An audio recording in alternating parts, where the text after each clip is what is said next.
बच्चों, टार्जन की कहानी का पहला हिस्सा आप कैसेट कहानी नंबर 9 में सुन चुके हैं। अगर नहीं सुना तो पहले कैसेट कहानी नंबर 9 जरूर सुनें ताकि आप इस कहानी का पूरा मजा ले सकें। अब हम आपको टार्जन की कहानी के पहले हिस्से का खुलासा सुनाए देते हैं। बहुत सालों की बात है जब अंग्रेज सरकार ने अपने एक अफसर जॉन क्लेटन को तरक्की देकर अफ्रीका जाने का हुक्म दिया। जॉन क्लेटन की बीवी एलिस उस जमाने में बच्चे की मां बनने वाली थी, इसलिए वो उसको साथ नहीं ले जाना चाहता था। लेकिन एलिस के बेहद इसरार पर जॉन क्लेटन उसको भी साथ ले जाने पर राजी हो गया। ये लोग फवाल्डा नामी समंदरी जहाज पर अफ्रीका जा रहे थे कि रास्ते में जहाज के हबशी मल्लाहों ने अंग्रेज अफसरों के खिलाफ बगावत कर दी और कप्तान को मारकर जहाज अपने कब्जे में ले लिया। चूंकि जॉन क्लेटन ने एक मर्तबा एक हबशी मल्लाह माइकल की जान बचाई थी, इसलिए जॉन क्लेटन और एलिस की जान तो बच गई, मगर उन दोनों को जबरदस्ती उनके सामान और बंदूकों समेत अफ्रीका के एक वीरान जंगल में उतार दिया गया। फवाल्डा जहाज उसके बाद तूफान में घिरकर डूब गया और इसीलिए अंग्रेज सरकार को यह यकीन हो गया कि जॉन क्लेटन और एलिस जहाज के साथ खत्म हो चुके हैं। इधर जॉन क्लेटन ने जंगल में दरख्त काटकर अपने रहने के लिए लकड़ी का केबिन बना लिया ताकि जानवरों से महफूज रह सकें। लेकिन एलिस हर वक्त डरती रहती थी क्योंकि आए दिन गोरीले उन पर नाकाम हमले करते रहते थे। चंद महीनों बाद एलिस के यहाँ बच्चा पैदा हुआ। बच्चा 1 साल का हो गया, लेकिन एलिस अब बहुत बीमार रहने लगी थी और फिर एक रोज वो मर गई।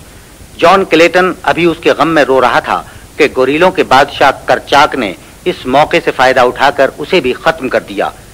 करचाक जॉन क्लेटन के बच्चे को भी खत्म कर देना चाहता था, लेकिन एक गोरीली काला ने झपट कर बच्चे को उठा लिया क्योंकि उसी रोज उसका अपना बच्चा मर गया था। उसके बाद काला ने ही उस बच्चे को पाला और चूंकि गोरीलों की जबान में सफेद चमड़ी वाले को टार्जन कहते हैं, इसलिए वो बच्चा इसी नाम से पुकारा जाने लगा। गोरीलों में पलकर टार्जन एक बहुत मजबूत और ताकतवर जवान बन गया। इसी दौरान उसने जॉन क्लेटन का बनाया हुआ केबिन देखा और फिर अक्सर वहां जाने लगा। वहां पढ़ी हुई अंग्रेजी की किताबों से उसने खुद ही आहिस्ता आहिस्ता पढ़ना सीखा और वहां पड़े हुए चाकू को हथियार के तौर पर इस्तेमाल करना शुरू कर दिया। टार्जन यूं तो गोरीलों के यहाँ पला था, लेकिन एक गोरीला ऐसा भी था जो कि पहले दिन से उसकी जान का दुश्मन था और ये था काला का मियां तुबलात। उसने कई दफा टार्जन को मारने की कोशिश की, लेकिन काला ने हमेशा उसको बचा लिया। एक दिन वो केबिन से लौट रहा था कि उसे दूर एक शोर सुनाई दिया। वो तेजी से दरख्तों पर लटकते हुए उस तरफ पहुंचा। जैसे ये गोश्त मुझे दे दे काला, मुझे दे दे। नहीं नहीं तुबलात, तेरे लिए नहीं है, मेरे टार्जन के लिए है, मेरे बच्चे के लिए। वो बच्चा नहीं है, मुझे दे दे, मुझे दे दे। तू आ गया टार्जन, ये ले, मैंने तेरे लिए बचा कर रखा है। खबरदार काला, इसको मत दे, मैं तुझे मारूंगा काला। ले टार्जन, खा ले, खा खा खा। नहीं मानती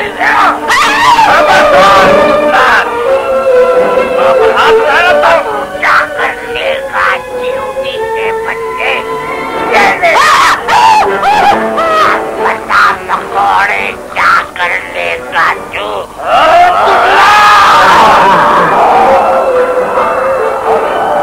टार्जन ने तुबलात की गर्दन दबोच ली।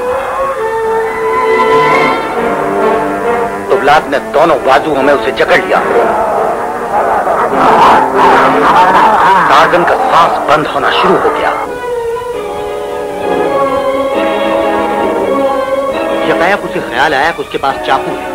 उसने एक हाथ से चाकू निकाला और पहला वार तुबलात के पेट में किया। अपनी चीख मारी, उसकी गिरफ्त ढीली हो गई। टार्जन ने इसका फायदा उठाया और अपनी पूरी ताकत से 3 बार चाकू उसके सीने में घोंप दिया। तुबलात का जिस्म लड़खड़ाया और एक दर्दनाक चीख के साथ वो जमीन पर ढेर हो गया। टार्जन ने उसके सीने पर अपना पांव रखा और मैं टार्जन हूं, मैं दुश्मनों को मार डालता हूं, काला मेरी माँ है।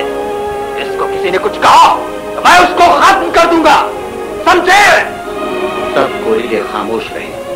करचाक भी चुपचाप खड़ा रहा, लेकिन उसकी आंखें टार्जन के चाकू पर थी, जिस पर से उसके साथी का खून टपक रहा था।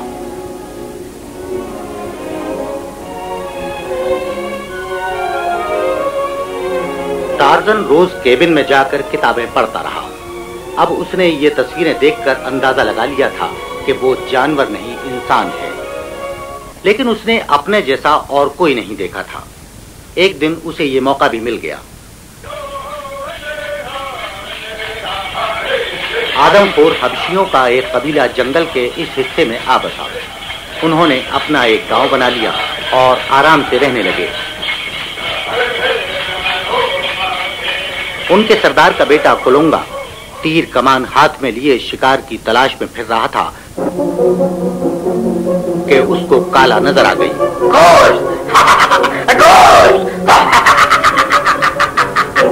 उसने फौरन उसका पीछा शुरू कर दिया। मौका देखकर एक तीर काला की तरफ छोड़ दिया, मगर तीर निशाने पर लगने की बजाय काला का कंधा छूता हुआ निकल गया। दूसरे गोरिल्ले इसकी तरफ बढ़े।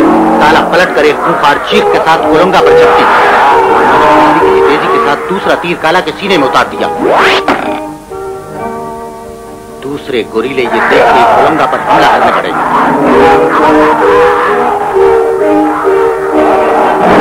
कोलोंगा दहशत होकर भागा। गोरिल्ले उसका पीछा कर रहे थे। कोलोंगा तेज तेज दौड़ता हुआ उनकी जद से बाहर निकल गया।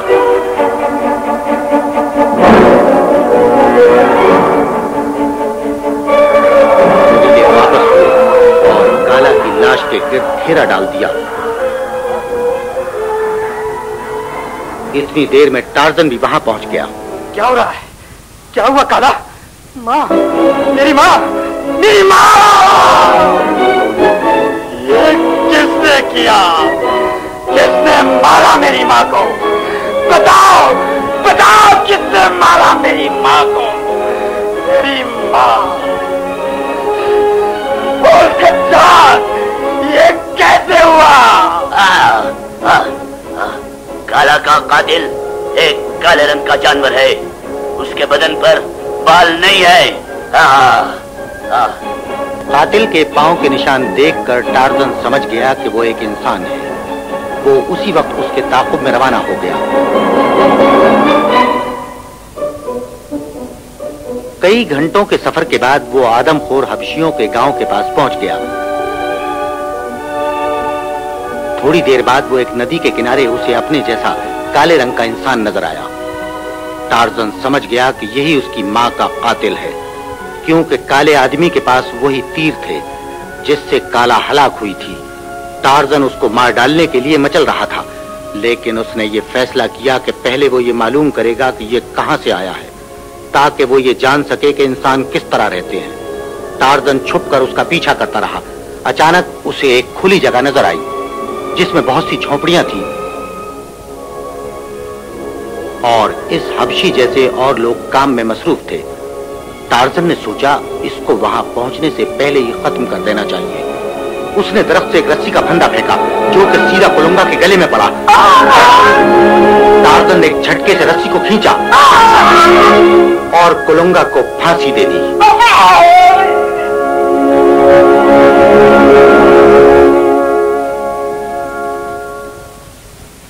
ये था उसकी मां को हलाक करने का इंतकाम।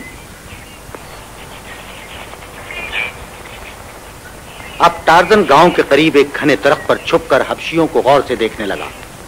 कुछ हबशी औरतें खाना पका रही थीं, कुछ दाना कूटकर आटा बना रही थीं, कुछ जानवरों की खालें सुखा रही थीं। हबशी मर्द सिर्फ पहरा दे रहे थे। सबने जानवरों की खालें अपने कमर के गिर्द बांधी हुई थी। आखिर में उसकी नजर एक औरत पर पड़ी जो कि एक बड़ी सी कढ़ाई में लाल लाल मसाला पका रही थी। एक तरफ कुछ तीर रखे हुए थे। वो औरत एक तीर उठाती, उसकी नोक मसाले में डुबोती और एक तरफ रख देती, मगर अपने हाथों पर नहीं लगने देती। टार्जन समझ गया कि इन तीरों में यही खास बात है, वरना एक छोटे से तीर से काला इतनी जल्दी न मरती। वो सोच रहा था कि ये तीर कैसे हासिल करे, کہ اچانک ایک شور ہوا اور گاؤں والے اس درخت کی طرف بھاگے جس کے نیچے کولونگا کی لاش پڑی تھی۔ ٹارزن پھرتی سے کودا، کڑھائی کو لات ماری اور بہت سے تیر اور کمان اٹھا کر درختوں میں غائب ہو گیا۔ اب ٹارزن کو ایک نیا ہتھیار مل گیا تھا۔ وہ روز تیر کمان کی مشق کرتا اور چند دنوں میں وہ اتنا ماہر ہو گیا کہ وہ دوڑتے ہوئے جانوروں کو بھی مار سکتا تھا۔ ایک دن ایک خوفناک شیر نے اس کا راستہ روک لیا۔ یہ اس کا پرانا دشمن سابور تھا۔ اس کی پیلی پیلی آنکھیں ٹارزن پر جمی ہوئی تھی۔ وہ اپنی لال لال زبان بار بار ہونٹوں پر پھیرتا اور بار بار دم ہلاتا۔ ٹارزن نے اپنی کمان اتاری اور ایک تیر چھوڑ دیا۔ اسی وقت سابور نے اس پر حملہ کر دیا۔ ٹارزن نے دوسرا تیر مارا، تیر کے لگتے ہی سابور ٹارزن کے اوپر آ گرا اور اپنا جبڑا کھول کر ٹارزن کی گردن پکڑنے کو تھا کہ ٹارزن نے اپنا چاقو نکال کر اسے گھونپ دیا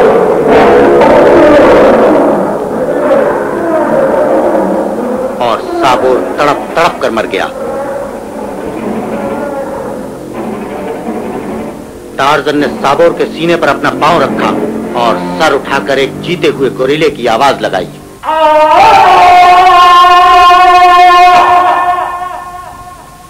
آواز سنتے ہی سب گوریلے جمع ہو گئے۔ دیکھو کرچاک کے گوریلو، دیکھو ٹارزن کی طاقت دیکھو۔ تم میں سے کوئی ہے جو سابور کو مار سکتا؟ ٹارزن تم سب سے طاقتور ہے، جنگل کے بادشاہ سے بھی زیادہ۔ ہے کوئی میرا مقابلہ کرنے والا؟ بول کرچاک، ٹارزن کو اپنا سردار مانتا ہے؟ گستاخ، بدتمیز، تیری یہ مجال مجھ سے ٹکر لیتا ہے، آج میں تجھے ختم کر دوں گا۔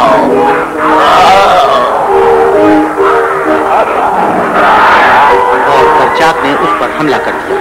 سارا قبیلہ سانس روکے اس دیو جیسے حیوان اور ٹارزن کی لڑائی دیکھنے لگا۔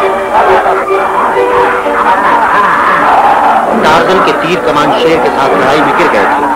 اب وہ صرف چاقو اور اپنی عقل سے کرچاک کا مقابلہ کر رہا تھا۔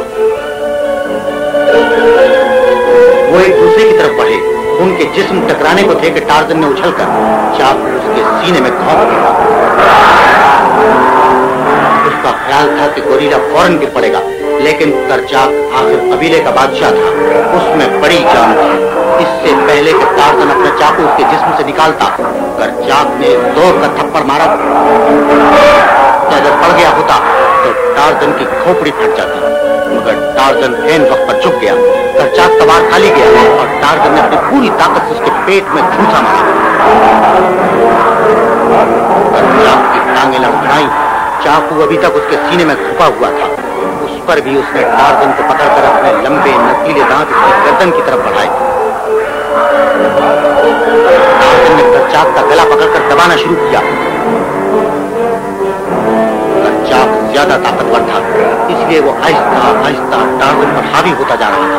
اس کے نوکیلے دانت اب ٹارزن کی گردن سے صرف 1 انچ دور رہ گئے تھے۔ ٹارزن نے کرچاک کی گردن مضبوطی سے پکڑے ہوئے چاقو کے دستے پر پستونی زور سے ماری۔ چاقو سیدھا کرچاک کے دل میں اتر گیا۔ کرچاک کے جسم نے ایک زبردست جھلجھلی لی اور بے جان ہو کر زمین پر گر پڑا۔ سارے گوریلے ہکا بکا کرچاک کی لاش کو دیکھ رہے تھے۔ ٹارزن نے اپنا پیر کرچاک کے سینے پر رکھا اور اپنی جیت کا اعلان کر دیا۔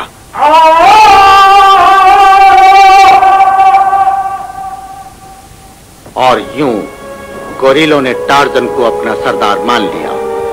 ٹارزن نے سب سے پہلے سابور کی کھال اتاری اور اسے سکھا کر اپنی کمر کے گرد باندھ لیا۔ یہ وہی لباس تھا جو اس نے آدم خور حبشیوں کو پہنے دیکھا تھا۔ ٹارزن سردار تو بن گیا، لیکن اسے اب گوریلوں سے نہیں انسانوں سے زیادہ دلچسپی تھی، اسی لیے وہ زیادہ سے زیادہ وقت केबिन में गुजारने लगा। एक दिन एक दराज में उसे एक छोटा सा बक्स मिला जिसमें एक जवान आदमी का फोटो, एक सुनहरी लॉकेट, कुछ खत और एक छोटी सी किताब थी। खत और किताब की लिखाई तो उसकी समझ में नहीं आई, वो उसने वापस रख दिए। लॉकेट उसने गले में पहन लिया और फोटो को वो बड़े गौर से देखता रहा। न जाने क्यों ये तस्वीर उसे बहुत पसंद आई। उसे नहीं मालूम था कि ये उसके बाप की तस्वीर है और वो किताब जो उसने वापस रख दी थी जॉन क्लेटन की डायरी थी।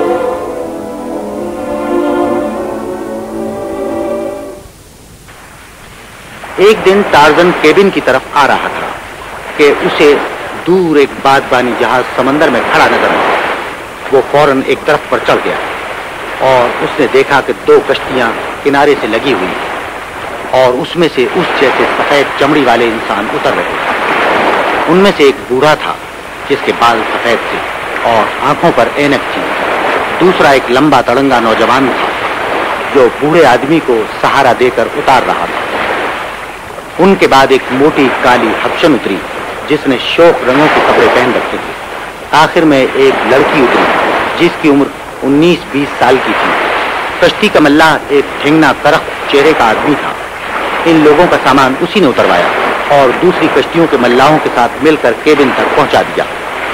टार्जन उन सबको बहुत गौर से देखता रहा, खास तौर पर जवान आदमी को, क्योंकि उसकी शक्ल उस फोटो से मिलती थी जो उसे केबिन में मिला था। लेकिन जब उसने जवान लड़की की तरफ देखा तो देखता ही रह गया। सुनहरी बाल, नीली आंखें, गुलाबी रंगत और तीखे नक्श वाली लड़की उसे बहुत हसीन लगी। वो लोग आपस में बातें करने लगे। करख चेहरे वाले आदमी ने कहा, लो प्रोफेसर पोर्टर, ये रहा तुम्हारा सामान। अब इससे ज्यादा हम कुछ नहीं कर सकते। मगर ये तो सरासर जुल्म है स्नाइप्स। तुम हमें जंगल बयाबान में कैसे छोड़ सकते हो? जब कर बुड्ढे, मैं तुझे जिंदा छोड़ रहा हूँ, यही बहुत है। ज्यादा बड़बड़ की तो बांध संभाल कर बात कर कमीने, ये तेरे बाप के बराबर है।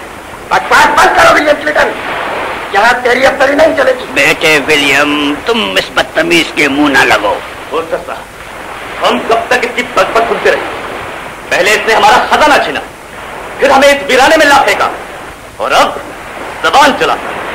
इस बदमाश को फांसी लगनी चाहिए। तू इस तरह चुप नहीं होगा क्लेटन।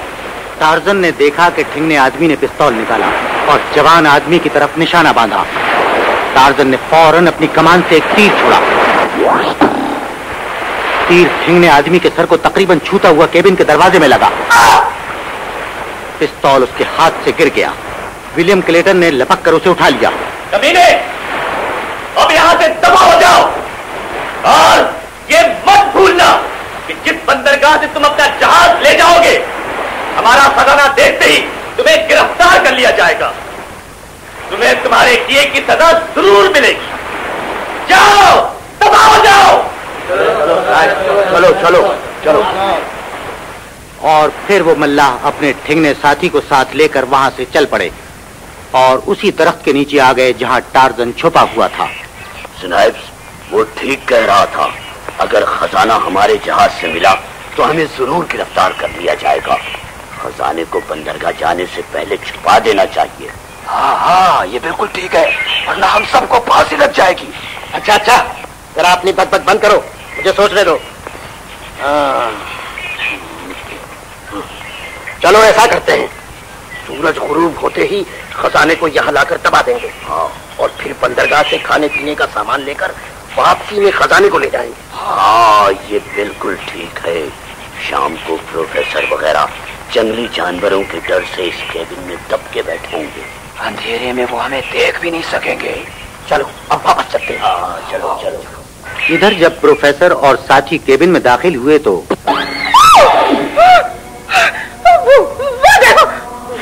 हड्डियों का ढांचा। Oh my God, strange, very strange. ये तो बहुत अरसे पहले मरे होंगे। हाँ। ये देखिए प्रोफेसर साहब, ये कपड़े भी गल चुके हैं।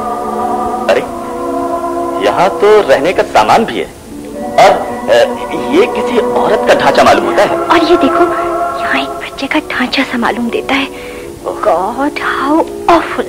मगर ये कैसे मरे होंगे? खाने पीने का सामान तो मौजूद है, राइफल भी है। डैडी ये देखिए एक डायरी, इससे पता चलेगा कि ये लोग थे कौन। दिखाओ जेन, मुझे दो। क्या लिखा है प्रोफेसर साहब?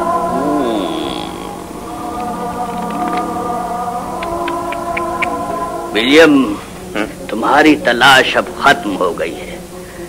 ये तुम्हारे मरहूम चचा की डायरी है और ये देखो, इसकी उंगली की हड्डी में ये अंगूठी। मुझे दिखाइए। हाँ हाँ हाँ, ये हमारी खानदानी अंगूठी है। आखिर 22 साल के बाद अंकल जॉन क्लेटन का पता चल ही गया। और ये यकीनन आंटी एलिस की लाश है। और वो उनका बच्चा। नहीं विलियम, ये इंसानी बच्चे की हड्डियां नहीं है। ये खोपड़ी देखो, ये इंसानी नहीं है। ये तो किसी बंदर या गोरिल्ले के बच्चे की हड्डियां मालूम होती हैं। मगर ये बंदर इस बच्चे के पलंग पर पहुंचा कैसे? ये राज तो मरने वाले अपने साथ ले गए। चलो अब इन पर चादरें डाल दें। कमाल है, इस डायरी में तो एक अजीब और गरीब दास्तान लिखी हुई है। इसमें बच्चे का भी जिक्र है। मगर वो कहाँ है? क्या कोई जंगली जानवर उसे उठाकर ले गया और खा पी गया? अगर वो जिंदा होता तो आज वो एक नौजवान आदमी होता। जी बिल्कुल, तकरीबन मेरी उम्र का होता। खैर, जो अल्लाह को मंजूर। चलो रात होने से पहले इनको दफना दें। उसी शाम टार्जन ने पहली दफा किसी को दफन होते देखा। प्रोफेसर पोर्टर और विलियम क्लेटन कब्र पर मिट्टी डाल रहे थे। जेन और हब्शन खामोश खड़ी थीं। टार्जन उन्हें मसरूफ पाकर चुपके से केबिन में दाखिल हुआ। वो ये देखकर बहुत परेशान हुआ कि उसकी सारी चीजें उल्टी पुल्टी पड़ी हैं। अगर कोई और होता तो टार्जन उनको फौरन खत्म कर देता, लेकिन न जाने क्यों उसे इन सफेद चमड़ी वालों से कुछ हमदर्दी हो गई थी। उन्हें मारने के बजाय उसने उन्हें खबरदार करने का फैसला किया। एक कागज पर उसने अपनी टूटी फूटी लिखाई में लिखना शुरू किया। ये टार्जन का घर है। टार्जन अपने दुश्मनों को मार देता है। खबरदार, जो टार्जन की किसी चीज को हाथ लगाया, टार्जन देख रहा है। गोरिल्लों का टार्जन। ये कागज उसने दरवाजे पर लगा दिया और दरख्त पर छुपकर बैठ गया। थोड़ी देर बाद प्रोफेसर अपनी बेटी जेन और साथियों के साथ वापस आए तो अरे ये दरवाजे पे क्या लगा है? मालूम होता है कोई पैगाम है। जरा पढ़ो तो बेटी। ये टार्जन का घर है। टार्जन अपने दुश्मनों को मार देता है। खबरदार, जो टार्जन की किसी चीज को हाथ लगाया। टार्जन देख रहा है। गोरिल्लों का टार्जन। ये गोरिल्लों का टार्जन कौन है? कहीं वो तो नहीं जिसने स्नाइप्स को तीर मारा था? अगर ये वही है तो फिर वाकई टार्जन हमें देख रहा है। प्रोफेसर और उसके साथियों ने अंदर जाकर केबिन का दरवाजा बंद कर लिया। टार्जन नीचे उतरने ही वाला था कि उसे दूर साहिल पर एक कश्ती आती हुई नजर आई। वो शाखों से झूलकर साहिल के करीब पहुंचा तो उसने देखा कि कश्ती में से कुछ लोग बड़े बड़े बक्स उतार रहे थे। जल्दी करो, जरा हाथ पे हिलाओ। हिला रहे हैं सरदार, मगर ये कमबख्त इतने भारी हैं। भारी है जब ही तो यहाँ लाए। क्या खाली बस दफनाते? सरदार, कोई जगह ढूंढी भी है या नहीं? ये खजाने कहाँ दबाएंगे? तुम्हारे सामने। क्या मैं इतना बेवकूफ हूँ कि जगह ढूंढे बगैर खजाने यहाँ ले आता? माफ करना सरदार, मैं तो यूं ही पूछ रहा था। अब बकवास बंद करो। میرے ساتھ آؤ. وہ جو سامنے درختوں کا جھنڈ ہے وہاں دفنائیں گے. پروفیسر کے فرشتوں کو بھی خبر نہ ہوگی کہ اس کا خزانہ کہاں گیا. چلو چلو چل.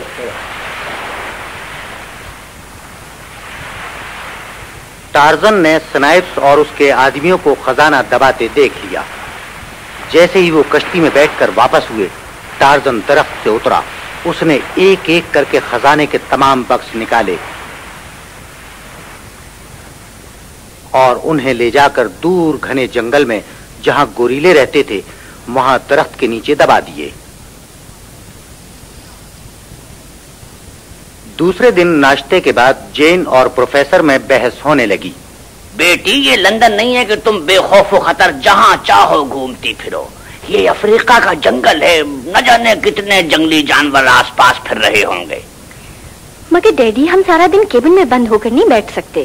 جین ٹھیک کہہ رہی ہیں پروفیسر صاحب, آخر ہمیں کسی دن تو باہر نکلنا ہے. ہم کب تک یہاں بے بس بیٹھے رہیں گے؟ ہمیں باہر نکل کر مدد حاصل کرنے کی کوشش کرنی چاہیے. یقیناً یہاں آس پاس کوئی نہ کوئی انسانوں کی بستی ضرور ہوگی, وہاں ہم پناہ لے سکیں گے اور ان کی مدد سے ہم نزدیکی بندرگاہ پر پہنچنے کی کوشش کر سکیں گے. مگر ہم جین کو لے کر جنگل میں کیسے جائیں گے؟ یہ کیبن بالکل محفوظ ہے. چلیے ہم دونوں چلتے ہیں. اور جین, آپ یہ دروازہ اندر سے بند کر لیں. بیٹا ولیم, بندوق ساتھ لینا مت بھولنا, نہ جانے کیسے کیسے جنگلی جانوروں کا سامنا کرنا پڑے گا. ڈیڈی, میں بھی ساتھ چلوں گی. نہیں جین, آپ کا ابھی جانا ٹھیک نہیں ہے. آپ اور فلومینا یہیں رہو. کیوں, ٹھیک ہے نا پروفیسر صاحب؟ ہاں یہ ٹھیک ہے, مگر اپنے ساتھ بندوقیں ضرور لے لینی چاہیے. ہاں یہ لیجیے. اور سنو, تم دونوں دروازہ اچھی طرح سے بند کر لینا. آپ فکر نہ کریں ولیم, ہمیں کچھ نہیں ہوگا. یاد ہے, ٹارزن ہمیں دیکھ رہا ہے. ٹارزن واقعی انہیں دیکھ رہا تھا, کیونکہ وہ تو صبح سے کیبن کے پاس ایک درخت پر چھپا بیٹھا تھا. وہ ان لوگوں کی ہر حرکت پر نظر رکھنا چاہتا تھا, کیونکہ وہ اسے اپنے جیسے لگتے تھے. جب اس نے پروفیسر اور ولیم کلیٹن کو گھنے جنگل میں جاتے دیکھا تو وہ ان کا پیچھا کرنے لگا. اسے معلوم تھا کہ اگر جنگلی جانوروں نے ان پر حملہ کر دیا تو وہ صحیح طور پر اپنی حفاظت نہیں کر سکیں گے. پروفیسر پورٹر اور ولیم کلیٹن جنگل میں جھاڑیاں کاٹتے ہوئے بڑھتے جا رہے تھے. وہ بے خبر تھے کہ ٹارزن درختوں کو پھلانگتا ہوا ان کا پیچھا کر رہا ہے. ولیم, میرے اندازے کے مطابق اگر ہم جنوب کی طرف چلے تو ہمیں کسی نہ کسی بستی میں پہنچ جانا چاہیے جہاں انگریزوں کی حکومت ہوگی اور وہیں سے ہمیں مدد مل جائے گی. ٹھیک ہے پروفیسر صاحب, چلیے اس طرف کو چلتے ہیں. خدا غارت کرے اس سنائپس کو, ہمارا سارا خزانہ بھی چرا لیا اور ہمیں یہاں مرنے کے لیے چھوڑ گیا. ولیم بیٹے, تم تو اب پچھتا رہے ہوگے کہ تم ہمارے ساتھ اس خزانے کی تلاش میں کیوں نکل پڑے. نہیں پروفیسر صاحب, ایسی بات نہیں ہے. دراصل مجھے اس کی فکر زیادہ تھی کہ آپ اپنا اور جین کا خیال نہیں رکھ سکیں گے. خزانہ ملنے کی امید تو مجھے کم ہی تھی اور اس کے کھو جانے کا غم بھی کوئی خاص نہیں, لیکن اگر آپ کو اور جین کو کچھ ہو جاتا تو میں اپنے آپ کو کبھی معاف نہ کرتا. تم سب کو خزانہ ملنے کی امید کم ہی تھی, لیکن بیٹے میں نے یہ بال دھوپ میں سفید نہیں کیے ہیں. آخر ہمیں خزانہ مل ہی گیا نا. مجھے یقین تھا کہ وہ نقشہ اصلی ہے اور وہی ہوا. کتنی آسانی سے ہم نے خزانے کو ڈھونڈ نکالا, مگر کیا پتا تھا کہ ہمارا یہ انجام ہونے والا ہے. تم نے ہمارا بڑا ساتھ دیا بیٹے, مجھے اس کا بڑی شدت سے احساس ہے, اور جین کو بھی. چھوڑیے ان باتوں کو, اب تو کسی نہ کسی طرح اس بیابان جنگل سے نکلنا ہے. یہ لیجیے, اس جھیل کو کیسے پار کیا جائے. دونوں جھیل کے کنارے کھڑے سوچ رہے تھے کہ ٹارزن کو ان کے پیچھے سے ایک آہٹ سنائی دی. وہ فوراً سمجھ گیا کہ یہ اس کا پرانا دشمن نوما ہے.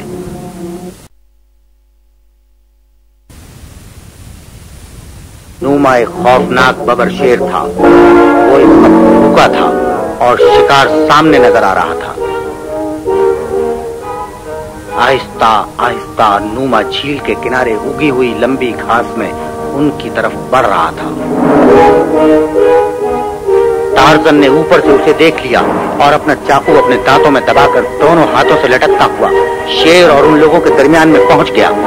नूमा हमले की तैयारी कर रहा था। उसका पेट जमीन से लग चुका था। उसने अपने पिछले पैर समेट लिए और गोली तो चलाई, लेकिन वो शेर के कंधे से छूती हुई निकल गई। गुस्से से पागल हो गया। उसने पलट कर फिर से हमला करना चाहा।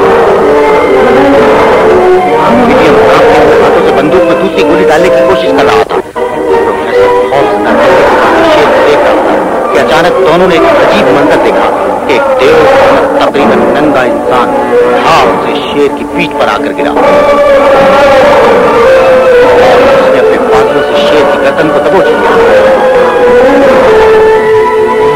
उसने अपने बाजुओं से शेर की गर्दन को पीछे की तरफ एक जोर से खींचा। शेर अपने पिछले पैरों पर खड़ा हो गया। उस शख्स ने एक बाजू शेर की गर्दन से उठाकर अपने मुंह से चाकू निकाला और 1 2 3 4 मरतबा शेर के सीने में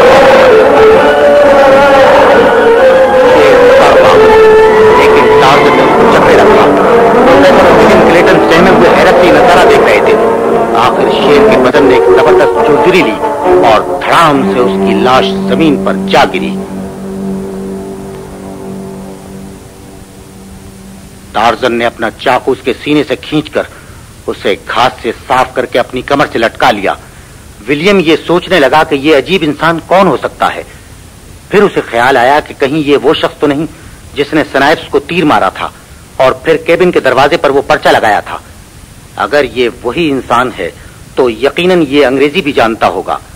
उसने आगे बढ़कर अंग्रेजी में उसका शुक्रिया अदा किया, मगर उसने न कोई जवाब दिया और न ही उसके चेहरे से ये जाहिर हुआ कि उसको विलियम की बातें समझ में आ रही हैं कि अचानक ओह माय गॉड, जेन खतरे में है। विलियम अब क्या करे? टार्जन ने फौरन उनको पीछे आने का इशारा किया और तेजी से केबिन की तरफ रवाना हो गया। प्रोफेसर और विलियम उसके पीछे भागने लगे। उधर केबिन में जेन और रोमिना एक कोने में खड़ी खौफ से कांप रही थी। जेन के हाथ में एक पिस्तौल था जो उसने अभी अभी चलाया था। खिड़की में से केबिन के अंदर दाखिल होने की कोशिश कर रही थी। उसने अपने सर से खिड़की की लकड़ी की बनी हुई सलाखों को टुकड़े टुकड़े कर दिया। खिड़की के अंदर और अपने बंदूक से खिड़की की चौखट को तोड़ने की कोशिश कर रही थी।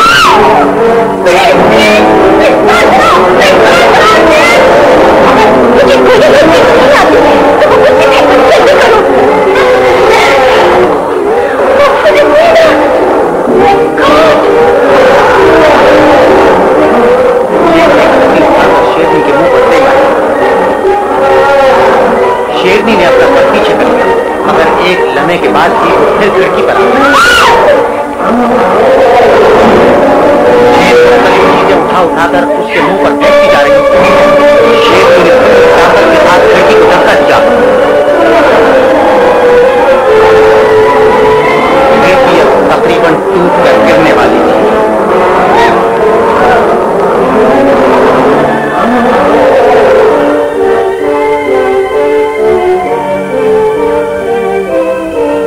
इसके बाद क्या हुआ? क्या शेरनी केबिन में आ गई? क्या शेरनी ने जेन पर हमला कर दिया?